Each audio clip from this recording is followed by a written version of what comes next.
Hello, dear students. Welcome to this session. In this session, we are going to discuss about last bit of this module 4, chapter 3 CPM, that is network analysis. In that, there is a last bit, which is crashing of the network.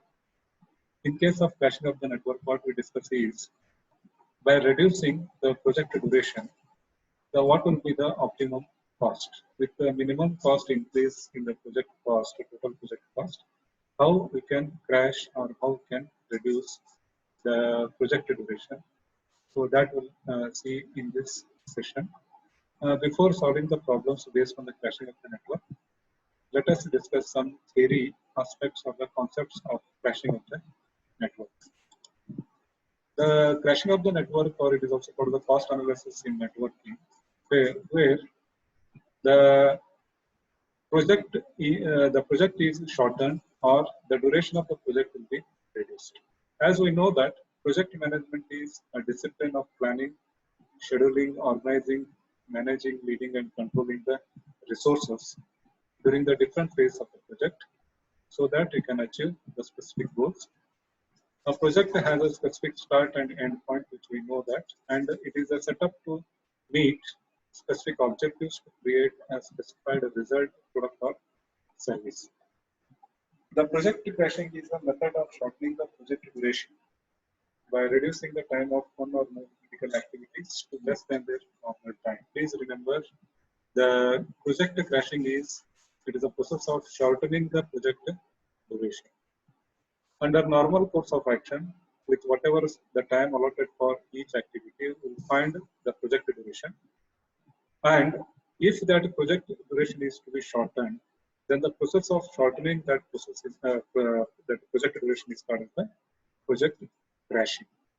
The project crashing is done by reducing the time of one or more critical activities, because we know that the critical path or the length of the critical path is the project duration, and the total project duration depends on the amount of time consumed by critical activities.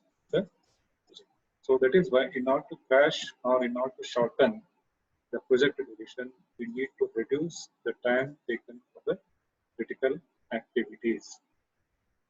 Then the crashing is achieved by devoting more resources. In order to reduce the time taken for the critical activities, we have to add some more resources.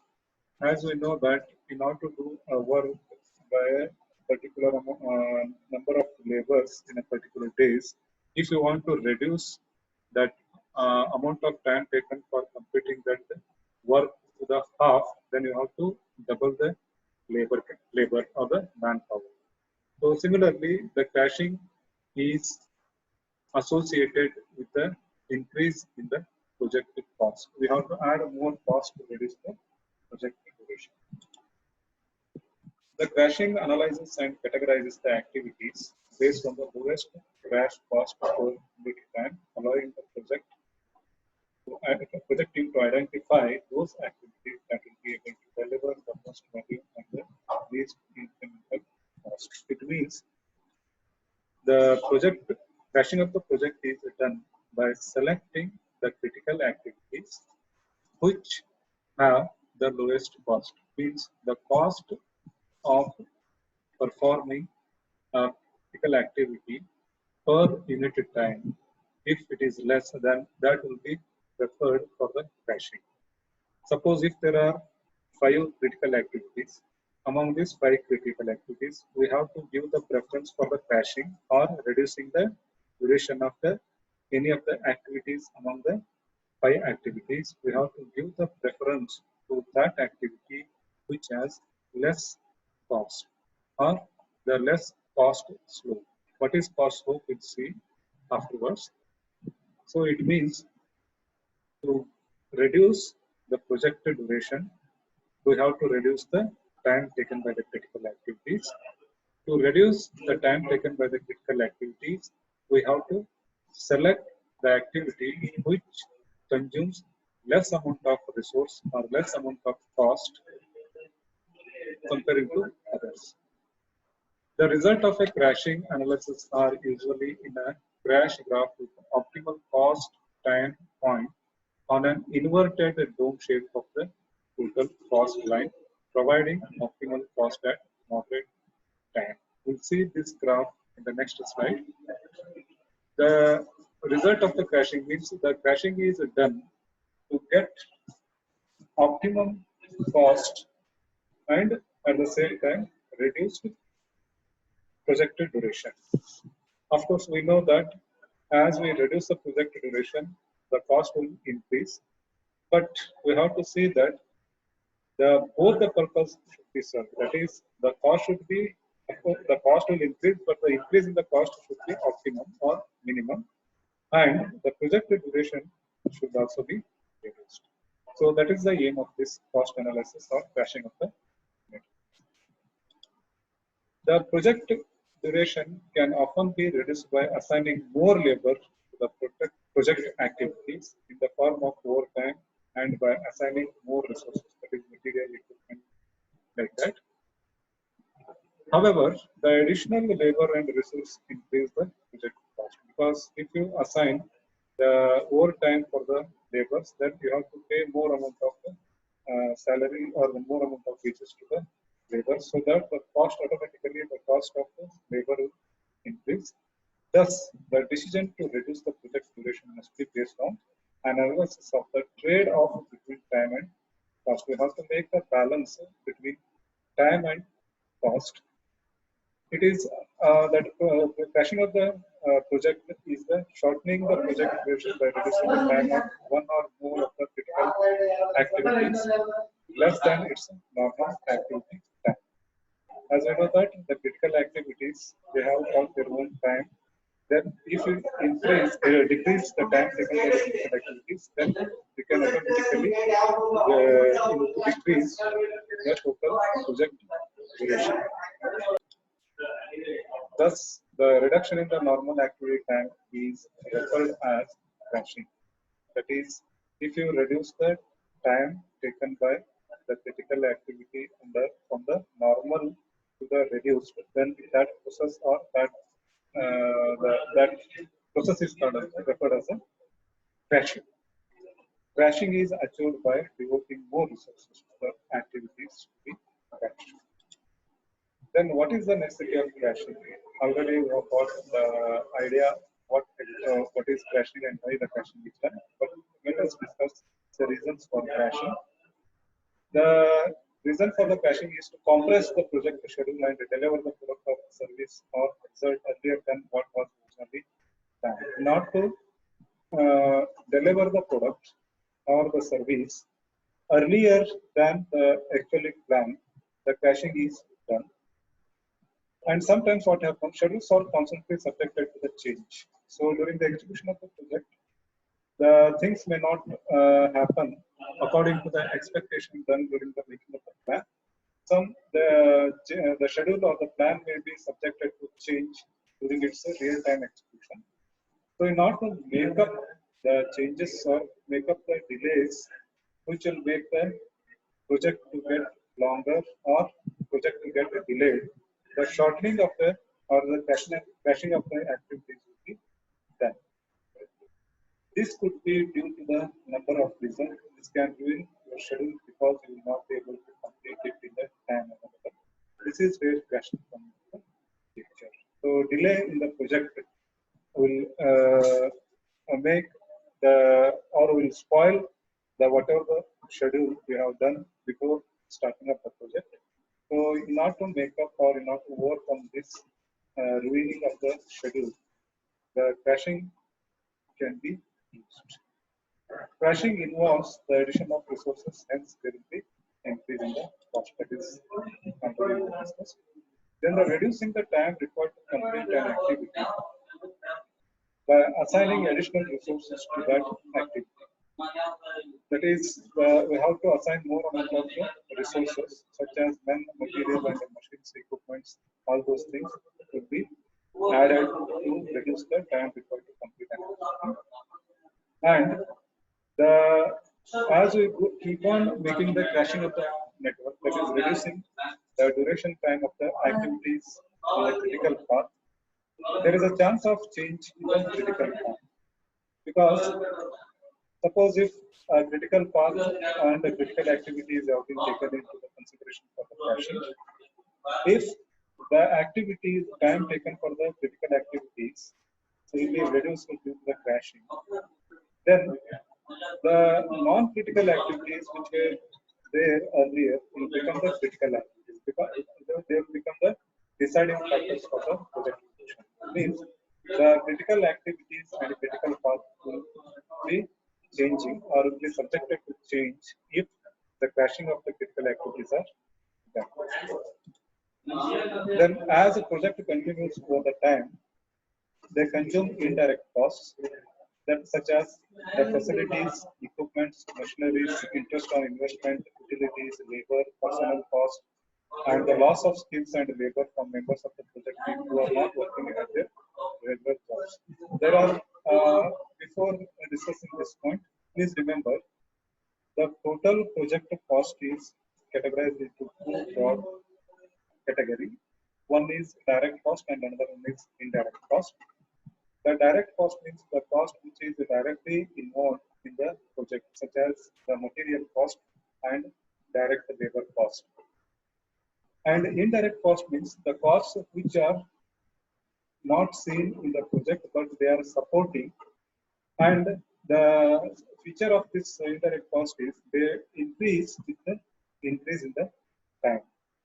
The example for indirect cost is that is the equipment. Suppose if you have bought the equipment on the rented base, then as long as you use that equipment, you have to pay the rent for that equipment. So the project duration, if the project duration increases, then the equipment will be with the project will be with you. So you have to pay as long as that equipment is with you for the rent of that equipment. Then suppose if you have invested the money for means whatever the investment you have done on the project, the interest on the investment will increase with the increase in the project duration. And the personal cost is that is the cost of administration, cost of the clerical, cost of management, or the salaries paid to the supervisors, managers, the personnel or the staff which are taking care of this execution of the that also increases. So these are all come under the indirect cost. So please remember indirect cost increases with increase in the project duration, and direct cost increases with decrease in the project duration. It means if you crash the project, then the direct cost increases, whereas indirect cost decreases. Or if the project is expanded or it is extended, then the indirect cost increases, but direct cost reduces. Sometimes what happens, there will be a chance of paying the financial penalties for not completing the project on time, which is also coming under the indirect cost. Sometimes what happens, there is a agreement is made between the project company and the customer. Suppose if the company is not able to complete the project on the scheduled time, then there is a chance of paying the penalties for the companies to the customer. For example, here the example is given. Many construction contractors and government contracts have penalty clauses for exceeding the project completion date. Then the project crashing costs and indirect costs have an inverse relationship, as I told. Crashing costs are highest when the project is shortened, whereas indirect cost increases as the project duration increases. This time cost relationship is illustrated in the figure, the next slide. Then, before going to solve problems on the crashing of energy, let us compare with some of the terms generally used in the crashing. The one is the normal time, the expected time to complete an activity. Whatever the time you have considered when solving the problem for PERT and CPM in the previous sessions, that time is the normal time. And the normal cost means the cost of which is incurred for executing an activity under normal time. Then crash time is the shortest possible time in which that activity can be completed. The shortest possible time, the minimum time in which that particular activity can be completed, that time is called as a crash time. Then crash cost, the cost to complete the activity in the shortest possible time is called as the crash cost. So here, these are the notations which we are using for calculating the cost slope. Then crash cost per time period, which we call it as the cost slope, is the difference between the normal cost and crash cost, and the ratio of difference between normal cost and crash cost, normal time and crash time. So please remember, this slope or the cost slope is nothing but the amount of crashing per unit time, or per, suppose if the time is a day or days, then the amount in rupees per day increase for the crashing of the project. Suppose if it becomes 100 means 100 rupees will be increased if the project is crashed by 1 day. Suppose if it is crashed by 2 days, then the cost will be increased by 200. So like that, this is the cost associated with the crashing period. Then here the time cost trade-off, that is a balance between the time and cost. You just see here, as we know that direct cost, the line, purple line indicates the direct cost. As the time project duration increases, the direct cost decreases. And whereas the indirect cost increases, because this is a time dependent. Indirect cost is the time dependent. Direct cost is dependent on the resources. Then when you draw the total cost line, so at the beginning it is more, because here the crashing cost will be more, because the direct cost will be more at the beginning at this point. And as the project duration increases, the direct cost goes on decreasing, but indirect cost goes on increasing. At this point, the total cost will be less. But as we increase the project duration hereafter, after this point, of course, the direct cost will decrease, but the indirect cost will take the dominance in the total cost of the project. So the total cost of the project goes on increasing.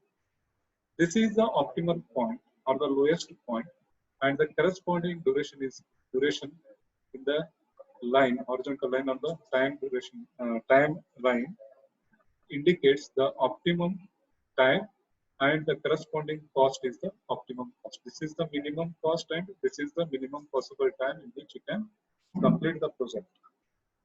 So we have to concentrate on this point.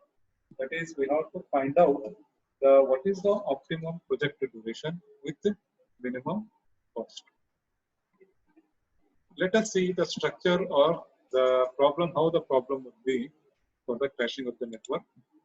Here we just take an example of the problem. The activities will be given, that is 1 to 2, 2 to 3 to 4 to 5, 3 to 4, and 4 to 5. There are 6 activities, and their normal time and normal cost is given. That is 3 days. It is a normal cost, a normal duration of that activity. And this is the, if it is done in the normal time, then the 300 rupees will be the cost of the activity. Similarly, the normal time duration for remaining activities and their corresponding cost is given. And suppose if it is crashed, by how many days that activity can be crashed? So that is a crash period is given. Here, suppose if it is a 2 days, means the activity 1 to 2 can be crashed by 2 days. And the activity 2 to 3 can be crashed by 4 days. Like that, the crashing is given, crashing days or the crashing duration is given. And the cost associated for the crashing, suppose if it is crashed by 2 days, then the additional cost of that activity will be 400. And similarly, if the activity 2 to 3 can be crashed by 4 days, then the additional cost of 520 rupees will be added. So this is the additional cost of the crash cost is given for the corresponding activity. Then we need to calculate the cost as well. You just see here, the delta C is the difference between crash cost and normal cost. So here 400 minus 300, it is a 100, that is a delta C. And here 520 minus 480, it is a 40. Then similarly here delta T, that is the difference between normal time and crash time. So time in days, that is a 3 is the normal time, and time in days for the crash is 2. 3 minus 2 is 1, delta T is 1. That is delta C upon delta T is equal to 100 divided by 1 means 100. And for this it is a 40 divided by 2, which is 20. 20 means rupees 20 will be increased in the total cost of the project if the activity 2 to 3 is crashed by 1 day. 1 day, please remember this one. And similarly here, the delta C, that is the difference between crash cost and normal cost, that is 2500 minus 2100 is 400. And the difference between the normal time and crash time, that is 7 minus 5 is 2 days. 400 divided by 200, 2 means it is a 200. The 200 means what? It is a, suppose if activity 2 to 4 is crashed by 1 day, that is, suppose if instead of 7, if this activity is planned to carry in 6 days, instead of 7, if it is reduced to 6 days, then the 200 rupees will be the cost added to the total cost of the project. So like that, we need to calculate the cost scope, and afterwards we have to go for which activities are to be crashed first, and how the activities will be crashed, and what will be the optimum cost that will solve. That we will see by solving the problem in the next session.